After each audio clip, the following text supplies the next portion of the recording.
Love podcasts, hate nonsense. The Politics Joe podcast, Oh ladies my and gentlemen. God, sorry, I hadn't we're even... in. Okay.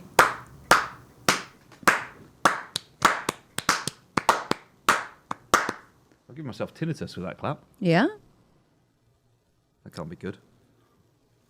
Very sensitive ear canals. Just a very sensitive soul in general. Yeah? Yeah. Just had an hour-long love-in with Matt Shea and Jamie Tarsin about Andrew Tate. Well, it's interesting because I was about to say that you are the exact man that Andrew Tate wouldn't see as a man. And you've just spoken to someone who Andrew Tate would also not view as a man. So you had a bit of a girly loving, did you? We did. We had a right old girly time, yeah. Yeah? Yeah. Yeah. It was good. Yeah? Did you, like, braid each other's hair and not rape each other?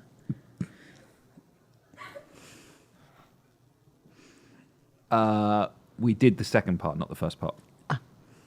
Which is why I think it'll be a good interview, because no one got raped. Yeah. Or trafficked. Or trafficked. This time. No e-pimping. No? No. Not that that's, has any relative... E-pimping. Yeah. Electronic pimping. Yeah. Right. It's when you which is not to say that Andrew Tate has done this, because he's only been charged. Well, and he no denies, one was saying with anything. He denies the allegations. It's where you find, ideally, women that are malleable and isolated and alone, and you loverboy them, and then you traffic them, and you turn them into cam girls, and you make money from their sex work on webcam. Where does e-pimping cross over with grooming? It sounds pretty similar. Yeah, I would say there's a fair amount of crossover. Right, okay. But it's sort of like when someone emails you and says it's nice to e-meet you. Do you believe those two things to be equivalent? Well, there's an E in front of the yeah, verb, so... That's true. That is true. Yeah. Should we do the first clip? Let's. Roll the clip. Mr. Speaker, when I was in government, I delivered record increases in the state pension. We protected the winter fuel payment and we gave pensioners cost of living benefits. He's the one that's taking money away from pensioners on £13,000, Mr. Speaker. But this has got nothing to do with the public finances. His own Chancellor just this morning, his MPs may not have been listening to her, his own Chancellor this morning admitted that she would prefer it if this policy didn't even raise any money, Mr. Speaker. Obviously, the government would not have made this decision without an impact analysis. And yesterday, the Energy Minister confirmed that. So I ask, very simply again, why won't he publish the assessment now? Mr. Speaker, I remember the days when the Conservative Party used to be concerned about balancing the books. They've left a £22 billion black hole. Responsibility for this decision lies there. The only way to rebuild our country and invest in our public services and make sure everyone is better off is if we clear up their mess and deal with the £22 billion black hole. But, Mr. Speaker, last week we learned that the Shadow Housing Secretary was calling for means testing of winter fuel payments. Now it turns out that the Shadow Paymaster General agrees with her and even boasted about texting his own mother saying she didn't need the payment. Until he apologises for the mess they've created, he's no position to criticise the action that we're taking. What do you make of that, Ava Santina? Well, this is not to excuse Keir Starmer not publishing the impact assessment, but Sunak also didn't publish impact assessments. He didn't publish what would happen, what could be the consequences of cutting universal credit. And he also, his government, or someone in his government, conveniently deleted an assessment that was made on the Bibi Stockholm. That just vanished from gov.uk one day. That's convenient. Well, I mean, we didn't get to read the report, Ollie, so we don't know if it was convenient. Yeah, you're right. Actually, it could have been inconvenient. The impact assessment could have been great. It might have been like the best place to put people. They fucking love it. Is with Legionnaires. Yeah. So, Is the reason they don't publish the impact assessments because they say 10,000 people will die? The question is whether they even commissioned an impact assessment.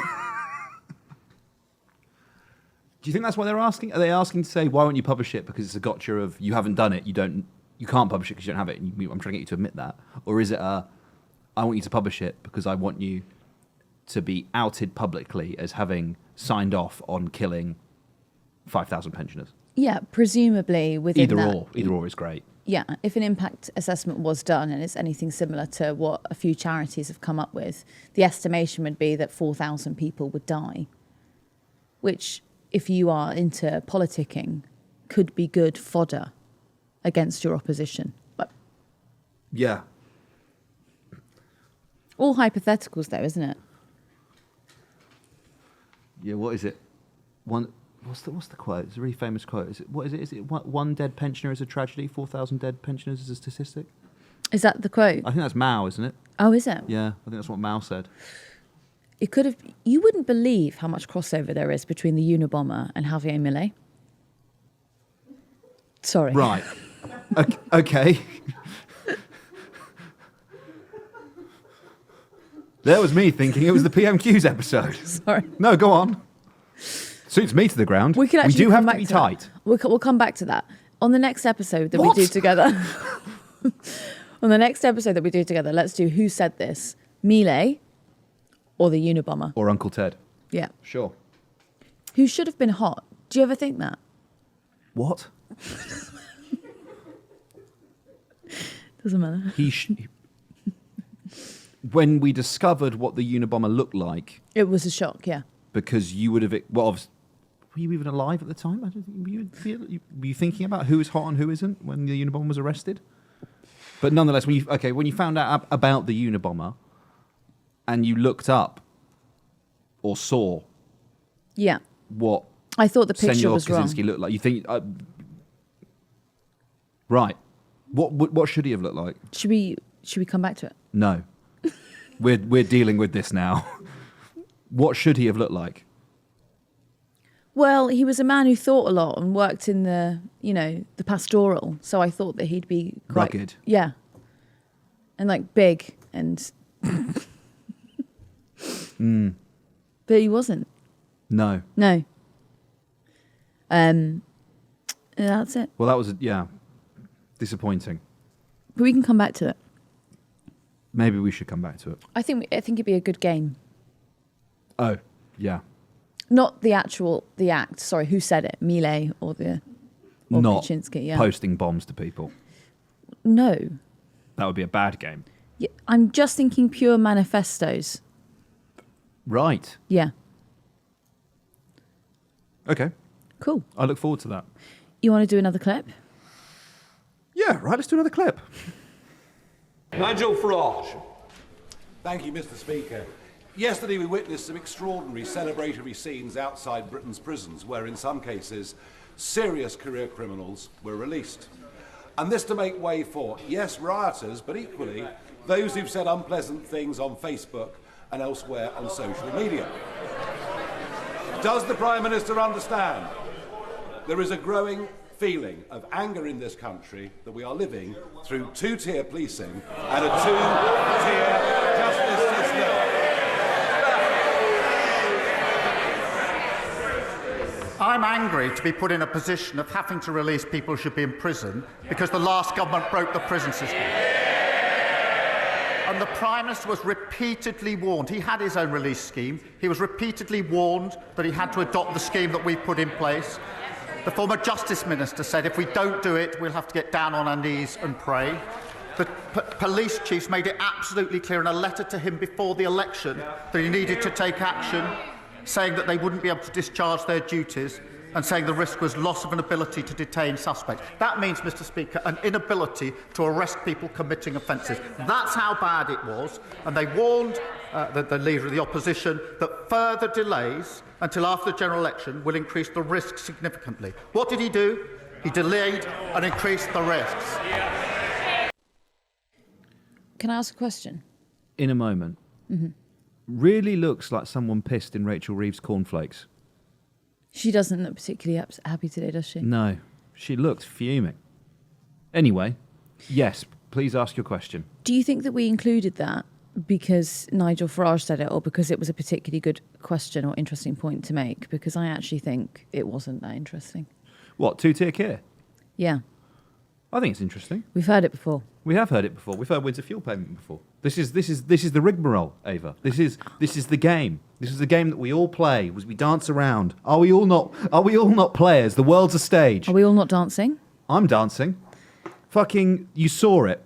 Questions 4, 5, and 6 today. You saw what happens when the Prime Minister gets asked a question that he doesn't know the answer to, and he doesn't have a pre-prepared response. Rishi Sunak asked Keir Starmer about farmers, and he asked him 2 very specific questions about farmers, about eco-targets and about signing up to some NFU thing. Well, we're actually going to talk about that in a minute. Yeah, we will do, but Yeah. I'm not going to talk about the substance of it. Right. Because Starmer's answer had no substance to it. What he said was, it was like, are you going to sign up to, do you agree to sign up to the NFUs, blah, blah, blah, blah, blah. And Starmer said, his answer was, we do speak to the NFU, food security is very important. Full stop. He didn't address the substance of what Rishi Sunak asked. He didn't even say anything meaningful or substantive about the issue of farming. He didn't know what to say because, to be fair, it's quite unusual to be asked about farming at Prime Minister's questions. Disagree. Not during British Farming Week. Well, they've all got fucking bushels of wheat on their lapels, so Exactly. maybe Keir Starmer could have thought about this a little bit before. Anyway, you'd think he would have done. He never looks below the nose. The whole thing is theatre. Nothing meaningful really happens. Right. That's how I feel about it.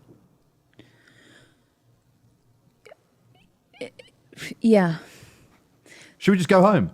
That has brought me down a bit, I have to say. Oh, sorry. But it's okay. Do you, What do you have to say you about got any the full- stimulants? We can some uppers. Do I have any stimulants? You want a flat white? Pep you up a little bit, double Yeah, espresso. I wouldn't. You know, that would be If you don't mind, Sam. Yeah, could you get on that, Sam? What he said about the former Justice Secretary was really interesting. That was really revealed in Anushka Asthana's book, that leaked bit that she's writing. Alex Chalk, the former Justice Secretary, had gone to the Prime Minister and said, if we don't reduce the sentencing to 40%, if we don't do early release at 40% now, we are going to have a one-in, one-out system that is going to totally destabilise prisons across the country, and we're seeing an uptick in prison riots. And now they're here like, wow, letting them go early, are you, Keir? It was your idea, because... Well, that was Farage, wasn't it? But yes, you're right. No, because Sunak said something. Did he? Did Sunak say something about it as well? I don't think he said anything about Did he it not? today, Sorry. No. But nonetheless, it does make you wonder, doesn't it? I think it's a valid question to ask. Why have we discharged more than 1,000 people, some of whom are violent, from prison, only to put racists writing shit on Facebook in their place? It seems counterintuitive and counterproductive to me. I think the question is not an either or. It seems to be an either or, doesn't it? There's only so many places. If you think about it, the number of people, I mean, you're released when you've served 50% of your sentence anyway, even if, unless you've been fighting in prison or you've got an extra charge that's been levied on you. And you have exactly the same problems as you did yesterday. You have people coming out of prison who are domestic abusers, who are violent, who are not safe to be on the streets. And the reason that you have that is because parole and probation, the systems have been decimated by cuts over the past 15 years. There's no rehabilitation process anymore. So sure, yesterday it was very insightful to see how excited people were to leave prison after 40% of their release. But they're like that at 50% too. They're not any less dangerous because they've served an extra potentially 2 months. Does that make... Do you see what I'm saying? I see completely what you're saying. Yeah. Also, when people leave prison, they do... they're like, they're playing music. They've got cabs. They're having a cigarette. Yeah, like, obviously. What would you want lined up for you when you came out of prison? Cigarette. You can get those in there, though. Not enough. What kind of cigarette? Rolly, or would you smoke a straight? No, I wouldn't like a straight, no. You wouldn't have a celebratory Marlboro Gold? I never enjoy a straight cigarette anymore. But I would take it if it was that or nothing. Do you know what's Guinness? funny? There was my death row meal would be a 12-pack of Stellas and like 60 Marlboro Reds probably. Yeah. Sorry, just... What would yours be? Yeah. 80 Marlboro Reds, yeah. Yeah. Similar. Well, because you wouldn't have to worry about having a headache. You'd be dead.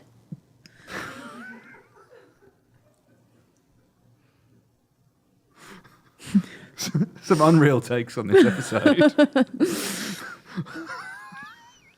You also probably be like a beef bouillon or something.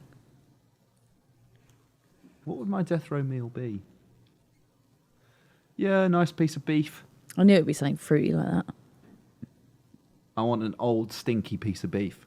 Why would you want it to be old Like and it's stinky? been hanging up in a shed for like fine. 30 days. It's It's gone a bit fermented. black. You smell it, it smells a bit like, ooh.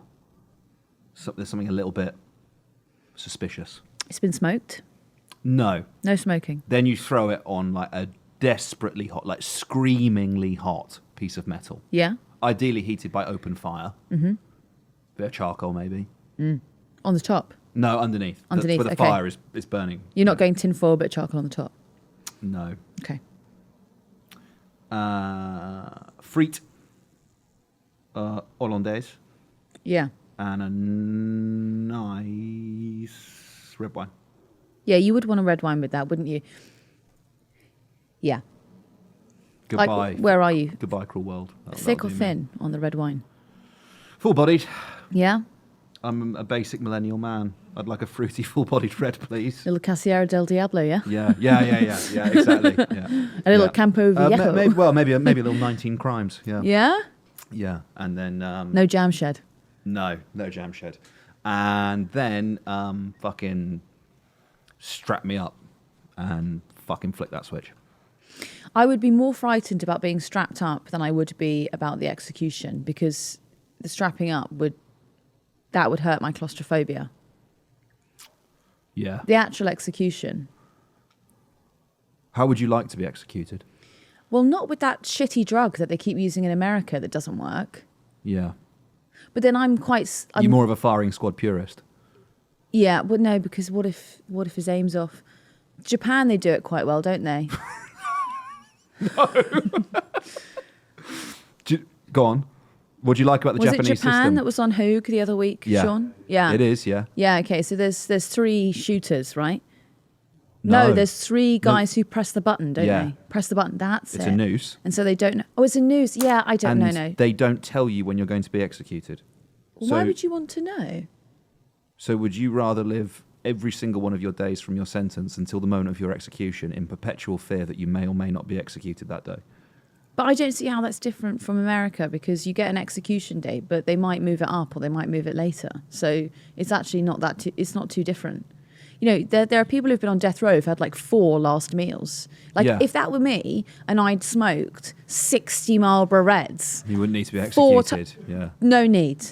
Like, But you would. But no, you can empathise, right? You can acknowledge how psychologically torturous it would be to know that you were going to be killed, but not know when. I'm saying I don't think that there's a difference. I think that You don't think you I really? can imagine the psychological trauma is pretty similar in both instances. Nah, no way. But then No to way. broaden it out, Ollie, are we not all waiting on death and we don't know when it's coming? Who is this? Where's Ava Santina? Sorry. If I... Can I borrow your pen?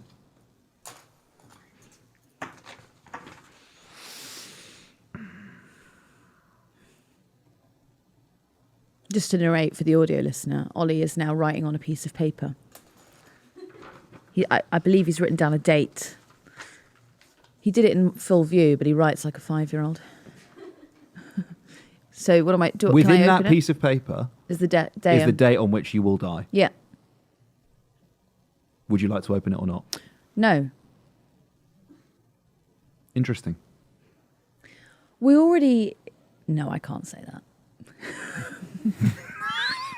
Take it back, barkeep. Should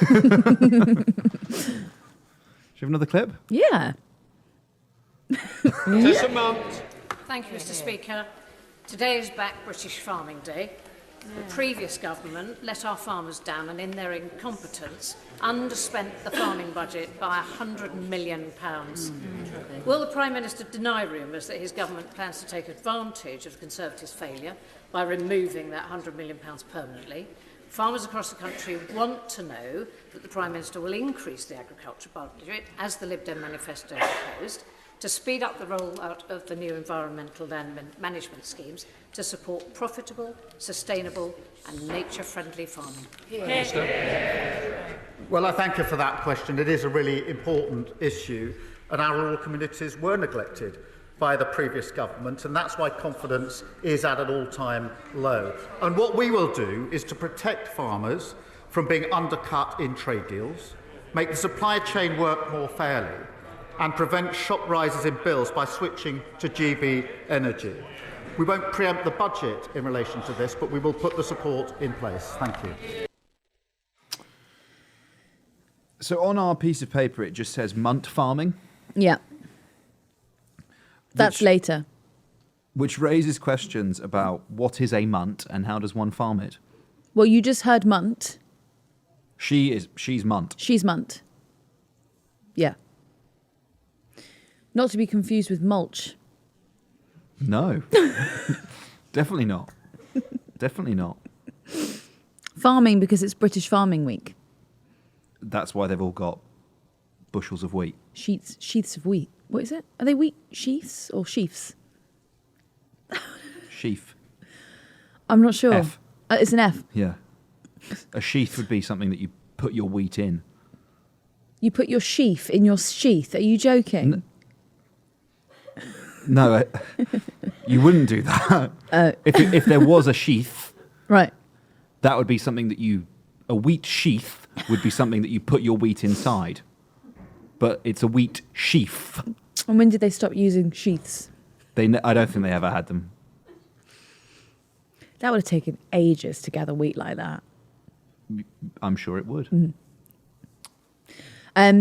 So she's talking about this big bit, this allocation of funding that wasn't used by the Conservatives in the last government. And she's asking Starmer, the Lib Dem MP, because that wasn't allocated last year, are you now going to exclude that money from the farming budget this year? And Starmer, who, if you remember, was pretty annoyed at Sunak over the last couple of years for not answering his questions, does not answer that question. No. And he defers to the budget. Yeah. Well, do you know what, fellas? Let's put a little bookmark on that. Let's see if that £100 million that was allocated for farming comes up in the budget next month. Do you hear, Miss Santina? You'll bookmark that? Do you think they have? Well, I don't know, but there's probably some nerd out there who will remind me. Yeah, I saw you write it down. Yeah, I know, but I don't write things in order, so it's almost pointless of writing it down in the first place. Do you know what is written down here? The date on which I'm dying. Yeah. How bad would you feel if it came true? I know it's going to come true. Let's have a look. you. No, because now I want to have a bet. Now I want to know. I want to know, because when I'm going down... Would you say you'd prefer to know? No, but I want... No, but would you prefer to know? I'd want to know if you were right. Like in the last moments before, like if I'm taking my last breath, I wouldn't want the last phone call I have to be to you to check the date. Like I'd preferably make that to a loved one.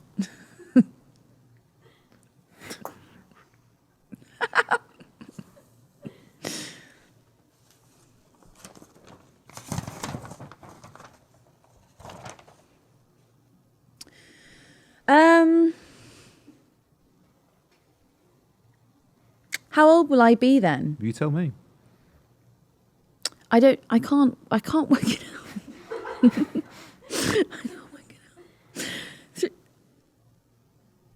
Do you know, you might be right, because I know I'm right. No, because I've always thought that I would die around then. Like, I'm not joking. I've always thought it would be around then.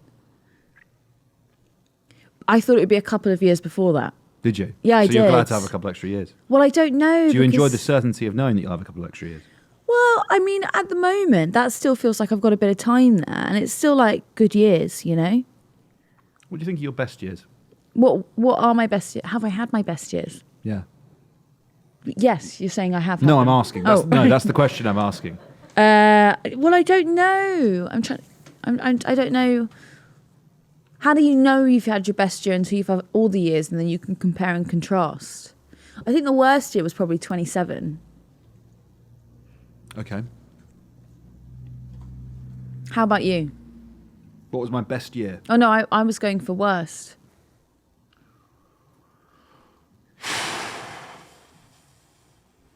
I don't know if I have a worst. Right. I think my best was when I was around about 18, 19.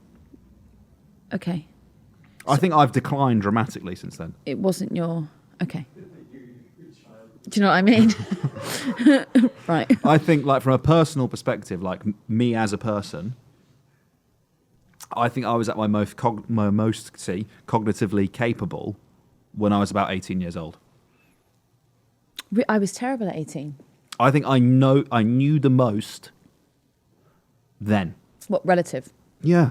But is that not just... You always think you know a lot at 18. 100%. But if I think about it... Haven't picked up a book since. You're writing, like, I don't know, 3 or 4 several thousand word essays a week. You're reading Chaucer in the Middle English. You read it in Middle English? Well, yeah, what else are you going to read it in? You read Chaucer in Middle English? What else would you read? You read the translation? Yeah. No. You read Chaucer in Middle English? Yeah, in the original, yeah. Oh, get to fuck. No, you didn't. Yes, I did. No, you didn't. What? You read the Canterbury Tales in modern English? Why would you do that? The more we repeat it, the more I'm not sure. But, like... Yeah. No. You don't read the translation, Ava. You studied English literature. What are you doing? Yeah, but I didn't study Middle English literature, did I? Like... Hang on, let me just see what Middle English Chaucer looks like. Chaucer Middle English... This is what I'm talking about, right? Because if I'd have said this to you when you were 18 or 20, you would know what I was talking about. There's no fucking way you read it in that. Oh, I guess it's not that hard, is it? No, you didn't read it in that. I know you didn't. I did. You didn't. No, you didn't. Were you there? No. I don't think that you did read it in. Okay. Let's cool. just keep going back and forward until... How did you do that? Well, that's what I'm talking about. How do you pronounce that then? What? The problem you have is that when you read it, you sound like an absolute simpleton. No, I'm not going to do it. Go on.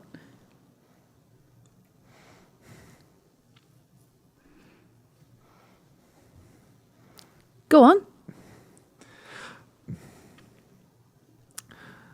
One that Aprela with his showers suitor, the drogator of March hath pursed to the rooter, and bathed every vein in switch liquor, of which virtue engendered is the flower.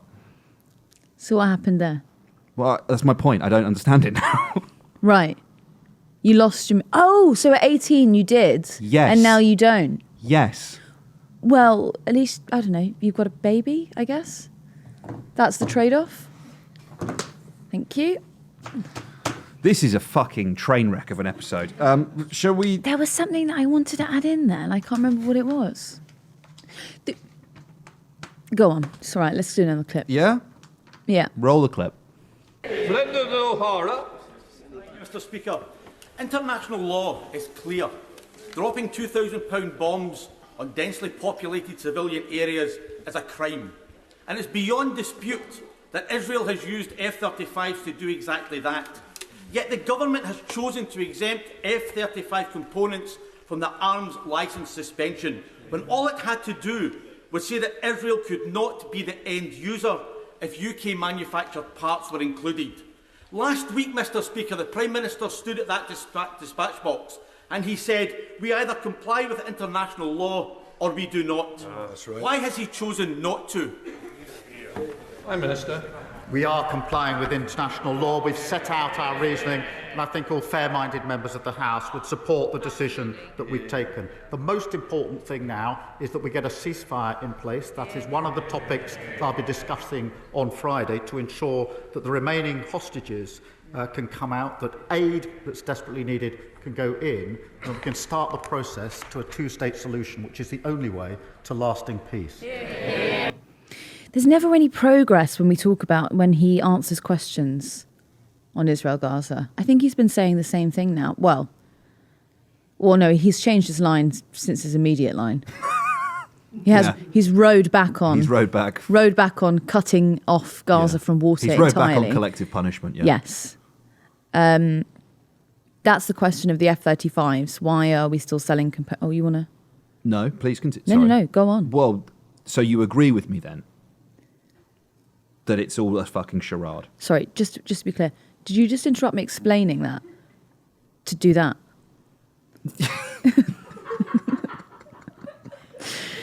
Right. Okay. Would you... You said he has not changed what he said about this. Yeah. So what's the point of Mr. O'Hara asking him the question? I suppose to get it in Hansard. Righto. So he asked why... This is back to when Lammy suspended 30 of the 350 export licenses to Israel. Components that are used to build F-35s were not included. And there was a big question of why? Why? Why? And there hasn't been a clear answer. I suppose the assessment that was done, the report that was done, commissioned by Lammy when he got into the Foreign Office, David Cameron refused to hand over or publish the report that the information, the legal advice that they were going off of, that you could still provide the export licenses.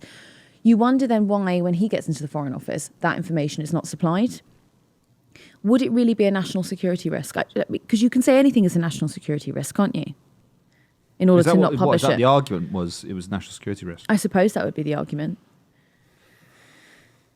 Because surely, I mean, It doesn't feel like you should be able to do that. Well, but it was like Cameron got away with not providing it the whole time, didn't he?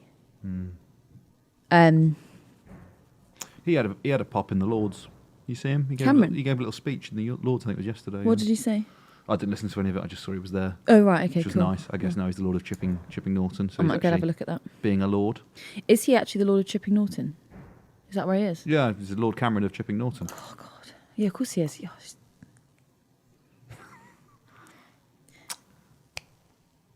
Completely unrelated. Because I was going to ask you whether the Ukrainians should be allowed to use Storm Shadow missiles inside Russia, but please, yeah.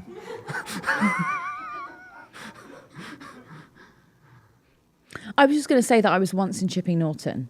Right. And I saw a high-profile politician doing gear. Interesting.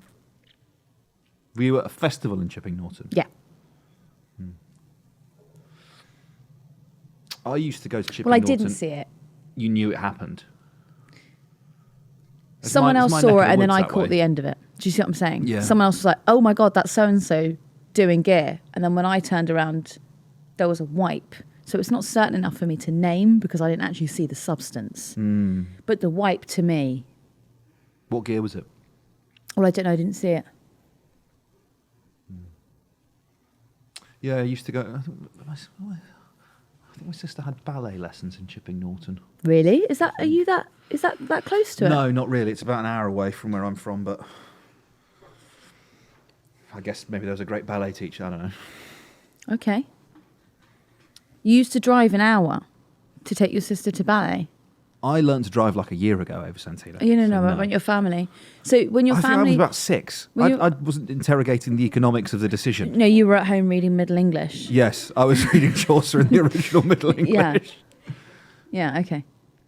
My favourite... Thank you. I'll wait for that. You actually don't hear it on the record, to be honest. Great. Favourite Chaucer quote? Yeah, go on. That sounds like someone's fucking ripping a bong in the gallery. Yeah, I know it does, doesn't it? That you, Sean? No fruit cometh from the bitched bones twoe. What, was she infertile? It means you won't make any money from gambling. Okay. Say it again. No fruit cometh from the bitched bones twoe. Do you see where I got that from? Bitch bones? Yeah. No fruit from the bitch. It means dice. Fruit is dice. No, bitched bones twoe, 2 dice. Bitched bones twoe. Yeah. Is 2 dice. Yeah. Right. Like ovaries or? No, like Interesting. Okay. Like, Right. Yeah. That's how you. Yeah. roll dice. Yeah. Fucking hell. Right. We got it right. Lammy's meeting with Blinken, or has met with Blinken. Do you think anyone listening to this is like following the? No. Should we leave it there? I will do one more clip. Go on then. Yeah, roll the clip. Dame Harriet Baldwin. Thank you, Mr. Speaker. I thought that socialism was about taxing those with the broadest shoulders in order to help the most vulnerable. But it appears that Starmer Socialism involves scaring those with the broadest shoulders out of the country while taking away the winter fuel allowance of frail 90-year-olds living in drafty homes. Will the Prime Minister apologise to my shivering constituents for his personal choice? And will he reverse this chilling decision? My choice is to stabilise the economy after 14 years of failure. And I'll tell you for why. Because when a government loses control of the economy, it's working people who pay the price, and I will not let that happen under a Labour government. Starmer and Reeves looked genuinely scared of her. They were like looking at her like, who is that? Who let her in? Yeah. What's she talking about? Socialism. So I think Harriet Baldwin got a little bit confused because she said that Starmer was scaring away those with the broadest shoulders from the country, Yeah. but then simultaneously implied that those people were pensioners who will freeze to death. Yeah. I mean, those aren't the same people, or are they? She just body shamed all the pensioners. Thin-shouldered pensioners. Yeah. Yeah. Well, I wouldn't want anyone saying, well, you know, Ava, she's got broad shoulders. Fucking frames. back. Like an HP pencil. No, HB. An HP. HB pencil. Yeah. I never fancied myself an HB pencil. You're more of a 2B. Yeah. Soft. I like it soft. Or like an H. Do you know what I'm saying? H is hard. Yeah. Well, which is it? Well, it depends. There was, I can't remember what brand it was. There used Different to be pencils like for a different light needs. grey pencil that had like a kind of almost rubber grip on it. And it was a lovely pencil. It was like a triangle. You'd buy it in like a 2H. Oh, and it was almost light grey when you were writing with it. Really lovely. It was a really, you know, when the biggest concern you had was how neat your exercise book was. Good time, that. I never had that concern. I loved it. Mine looked like I'd been in well, I guess I was at Catholic school at one point, wasn't I? So mine looked like I'd been in Catholic school. Where I was. My handwriting was terrible, still is. Yeah? Well, as you've learnt today. I was impressed that you could read it, actually. Yeah, I mean, don't show anyone my date of death. Anyway, Harriet I Baldwin. wrote it with my mouth. Did you see that woman at the Paralympics who did the archery with her mouth? I thought, was it that feet? Or Yeah, but both? she assembled the bow with her mouth. It's unbelievable. What a woman. That pig died. Which pig? Picasso. Oh, pig. What pig? The pig that does paintings with its mouth. I don't know what you're talking about. Picasso. Like Picasso. Yeah. He's dead. Do you think that we could get like a... Do you think that there could be like a Jackson Bollocks? And it would be a pig that paints? No, it would obviously just be Jackson Pollock and it would be a fish. No, but I was saying because I was following Picasso. Right. So, what? So who's painting with their bollocks? Right. The Unabomber. Right, yeah. She's back, ladies and gentlemen. We got her back. Final remarks on Harriet Baldwin. I enjoyed the impetus. the impetus being that she doesn't understand why Starmer is making political choices, because they never understood when they were in government the concept of political choices. Do you know what I mean? It was never a choice. It was they didn't understand that concept. Well, it's now that they're the people that they're in hock to. Yeah. The boomers are the ones who are on the receiving end of the tough choices rather than poor people in work. I think it's really important to remember that they never released that impact assessment on how cutting universal credit would affect people and cutting PIP payments. There were I was reading in a few months alone, there were 3 disability benefit cuts linked to these people taking their own lives. Yeah. If you can observe, or you can pull some compassion out for the pensioners, why couldn't you pull it out for anyone else? Yeah. Old people are dying. Yeah, do you know what? Quite a few people died following austerity. So... Point well made. Would we say any of the Labour front bench was serving Munt? Why? What do you think the scarves are about today?